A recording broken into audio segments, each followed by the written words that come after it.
Hello, ladies and gentlemen. Today we're going to be playing a game called Adventure Island. This was made in like 1932, so it's going to be a real old game. And one thing I know about old games is that the graphics are usually pretty archaic. And as you can see, this is not the first level of the game. I've actually been playing quite a bit because one thing about older games as a 21st century player playing them, they're a lot more difficult for me at least because first of all, the controls are pretty bad. Like this guy gets no airtime on his jump, no vert. And also, they don't tell you what any of the enemies do. Like, I didn't. Obviously, this guy goes up and down. That's cool. Trying to get past him. All right, cool, cool. So we got past him. Got past him. But here. Look. A rock. I don't know what this thing does. But it trips you. And if you have power-ups and you go over this rock, you lose the power-up. But I never knew that. At least in the more modern games I've played, they usually give you some kind of tutorial, you know what I'm saying? But this, I have no idea what's happening. I think that's just a product of the time. Wait, how'd I die? See what I mean? I don't know what's happening in this game half the time. But I guess that's just a product of its time. Now, speaking on the graphics of the game, because I touched on it very briefly, it's a product of its time, of course. It's very pixelated. The backgrounds are all pixelated, very simple. But I will admit, as like someone who does come from the modern era of gaming, I actually quite like it. I think it's very simple and it does its job well. And like, I think it fits the theme. This game is called Adventure Island, and this looks like an island here. Oh my God, I'm scared of this snake. Yeah, I should be scared. He whooped my ass. Sorry for my cuss word.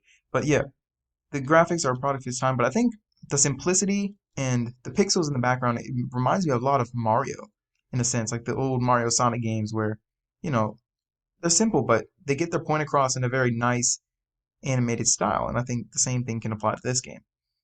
And, speaking of the style, the characters are drawn almost as like some tropical kind of adventure kind of theme. Like this guy, he looks like an islander with the straw kind of the grass skirt.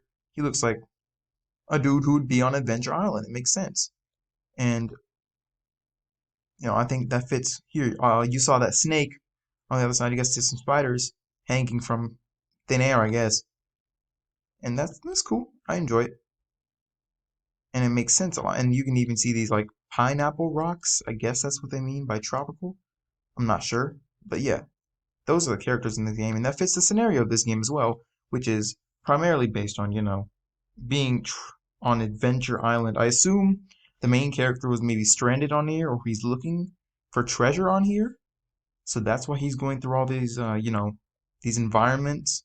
And speaking of environments, I think the very cool thing about this game is it's not just the same place every single time. As you go through the island a bit more, you get to see different scenery. You get to see like, different enemies, and I think that's a nice way of progression. How did I die?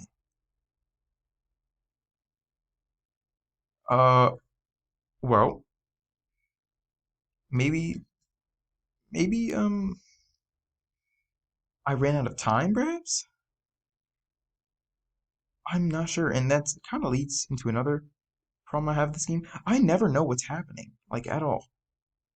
Oh, I think I must have ran out of time. Because if you can see that bar over here, it's going down slightly, which is it's a little annoying. Oh, and I see. I think points give you time in this game, or something like that, or eggs maybe.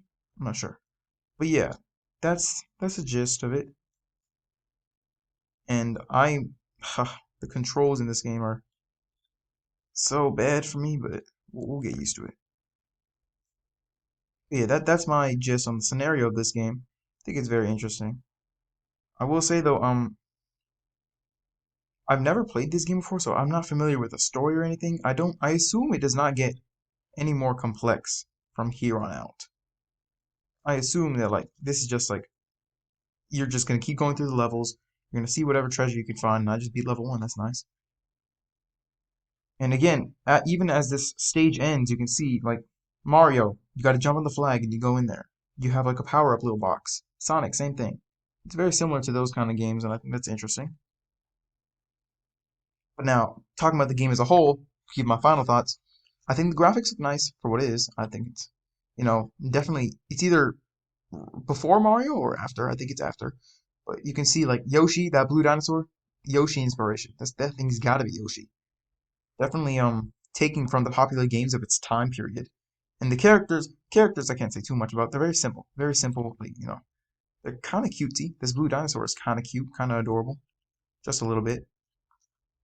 This character, I suppose he fits with the theme of Adventure Island, where he's just an islander trying to find treasure on this island. Cool, cool. And that doesn't lend too much to it. It's not a very complex game at all. And I think they knew that. The developers of the game knew it wasn't very complex. And as a result, they just wanted to make a very simple game. And that fits really well with the scoring system as well. Scoring in this game, progression in this game is very simple. You just move from left to right. And to get score, all you have to do is just get these little fruits. And when you combine it all together, it begs the question, do I find this very fulfilling?